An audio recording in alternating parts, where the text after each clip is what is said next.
I worked at a host club. Now, right off the bat, some of y'all are gonna be like, "What the fuck is a host club?" Well, basically, a host club is a place in Japan, usually where young men get paid to accompany women, talk to them, just chitter chatter, things like that. Recently, and I guess like the whole Japan community, like it's been blowing up because a lot of like dumbass creators been making videos about host clubs and shit. But I know a lot of people have a lot of questions like how the hell did she become a host, which is like the most common one. It's not as like cool as it seems or like how people are gonna tell you. Secondly, the other common questions like what goes on in these type of places. Now, firstly, I'm not gonna tell you guys like, oh, I ended up doing some type of backflip and I impressed the nigga so much that he said I should work at his club. That's not what happened. So long story short, I'm half Japanese, have a Japanese passport. Cause a lot of niggas they gonna try to sell y'all the idea that like foreigners can do this shit. Nah, bruh, that's not true. I'm sorry, that's not true. Any foreigner that does this has like a long term visa. Like you can't, cause you can't do it on student visa. You can't do this shit on any type of visa other than that shit. Like you niggas do not want y'all niggas doing that shit, which is like crazy as hell. Crazy as hell because it's just like for such career, there's like no, only the Japanese, the most Japanese man can do this career. Like what the fuck? But yeah. So long story short, after that happened, my cousin, he worked at a host club back in like the 2010s, and he was actually like one of the top sellers on some I don't know some hitter shit. Like this nigga was the King Von of host clubs or some shit. But basically, he kind of hooked me up with a new position in Kabukicho. Now, if you don't know, Kabukicho is like the red light district of Japan. Some of y'all gonna be like, "What the fuck is a red light district?" Red light district. They just be like doing crazy shit over there, like stupid shit. Pardon my, I guess, AAVE English. But yeah, they just be doing hood shit over there. So working at the club, after I like sent in like a little line text because they don't have like I guess real job application forms like that you fill out online like how you may do in the West. They don't have that. Instead, they just have like line. You shoot the people like a line. Usually it's like a management team of the club. You shoot the management team of the club like a fucking line. I don't even know why this shit's just online. Like imagine like you were applying for a job in the West and they just got that shit on like Facebook. Send them an Instagram message or something. So you send them a line. Usually a manager, whoever runs the line, will reach out to you. They will ask you to come in for an interview slash take it. Basically, what this is, it's just a trial session to get to know you. They'll talk, they'll look at you, wear some like fire shit, I guess. But basically, how my shit went was a complete disaster, bro. So first thing first, I walk in this club, bro. This shit smell like straight booty cheeks, bro. Like straight the cheapest Dior Sauvage cologne you could find. Like they had that shit on the dispenser, bro. They was dispensing straight Dior Sauvage out to our fucking nasal away. They had like three girls there. Three girls, all big as shit, bro. On my mama, these bitches look like evolutions of Pokemon. So I walk in, bro. They're being all cordial, obviously, because it's a fucking like job interview. The most handsome nigga I've ever seen, bro, sits me down. This nigga's hair looks like he spent 18 hours conditioning this shit. This nigga hair look like he do push-ups. This nigga hair go to the salon. He don't even go to the salon himself, bro. The nigga's hair goes to the salon itself. But basically, like this is the embodiment of the cleanest, most handsome niggas I've ever seen in my fucking life, bro. Some of these niggas got surgery, bro. So these niggas literally look like peak evolution life forms. And I'm just here, bro. Like I'm a pretty decent looking nigga, but like I'm nothing crazy at all. Like I'm just a decent looking nigga. Like I get girls like in the average rate, but I was obviously like decent enough to get into the club.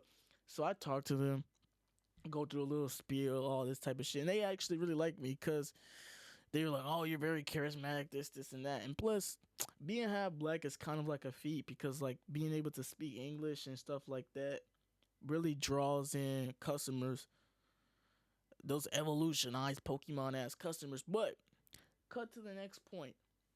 So that happens, bruh. The most craziest thing ever happens. So I don't know if you guys know, but I'm 6'4". I stand up at the end of the interview. Host clubs have like these huge ass chandeliers for some reason, like since hanging so fucking low, bro, so fucking low. So the interview, I'm not even gonna lie to y'all on some aura shit and be like, yes, I perfectly avoided it on my Spider-Man Spidey sense type shit. Nah, nigga, I was gonna hit the fuck out that shit with my head. But basically, the manager I was talking to at the time, he saw that I was gonna hit the fuck out of it with my head. So this nigga, like an anime shoujo character, grabs my like shoulder on like some get out the way type shit. This nigga saved me from knocking my shit out, bro. I almost fell in love with that man right then and there. After that, I'm like, yeah, I know why women go to host clubs, but that's besides the point. So the first day I walk in the host club after the whole Taiken session and all that, I'm not even gonna hold you, bro. That shit was just a bunch of cleaning and support. So basically, if you niggas don't know, I'm gonna put this in 2K terms or video game terms.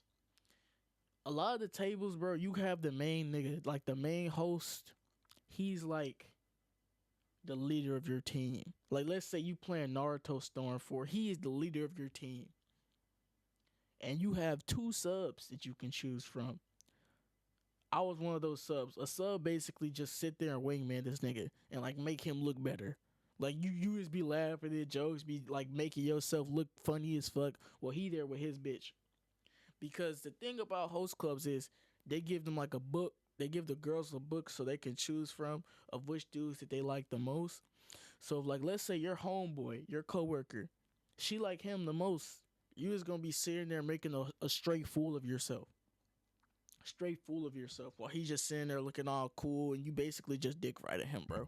You basically dick right at him so he can like look cool in front of her. And that shit actually do work, bro. Like I see why niggas be beating the fuck out their homies in front of the hoes. But cut to the point. So supporting is like the weirdest shit ever because like you're dead ass a laughing stock. And at Kabukicho, like these girls are so like Jirai K and emoed out that they dead ass have like this sadistic side to them that they cause like they know what they're doing. Most of these girls aren't stupid. Like I hate those like host club documentaries that try to like make them like they are unaware and actually think that they're in love. They don't, bro. Have these girls take pleasure in going to host clubs. They take pleasures of having hosts do all types of shit and all that. Like I feel like a lot of Western people are in like the mindscape that like these are like all runaway Japanese girls being manipulated. And I'm gonna be real, that's true for like 20% of the host club industry, but for like 80% of the rest of them, it's just nightlife workers and girls who dead ass are just toxic as fuck. Nightlife workers and toxic girls, bro.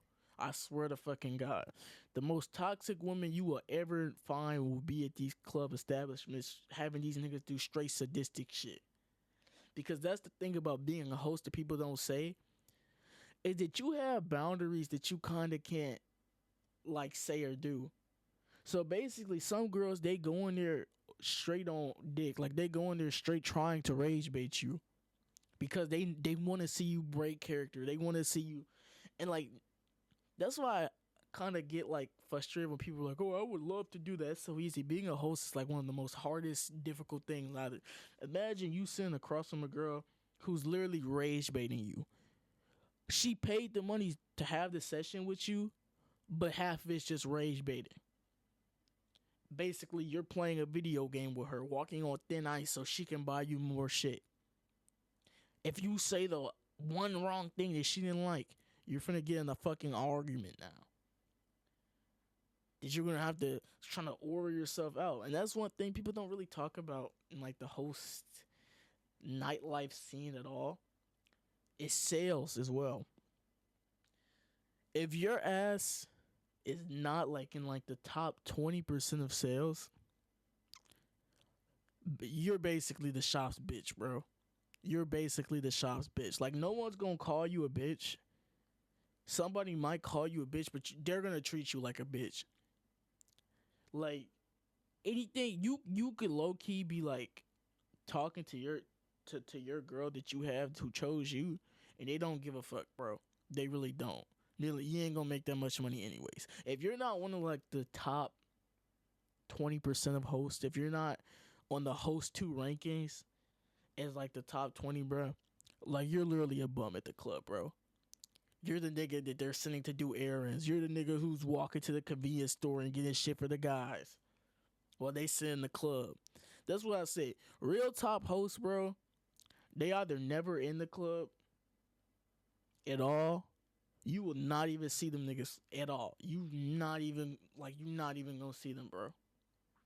Like top hosts, they'll come in there with a taxi with their girl, like 2 hours into the shift, bro. 2 hours into the shift, they'll come in taxi with the girl they already have.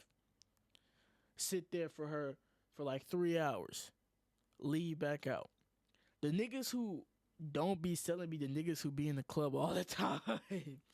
And like that's always what's funny to me because it's like the niggas who don't be selling nothing be the ones in the club all the time. While the niggas who be selling like dead ass don't be there. Like these niggas look like anime characters coming in on some special appearance shit when they do come.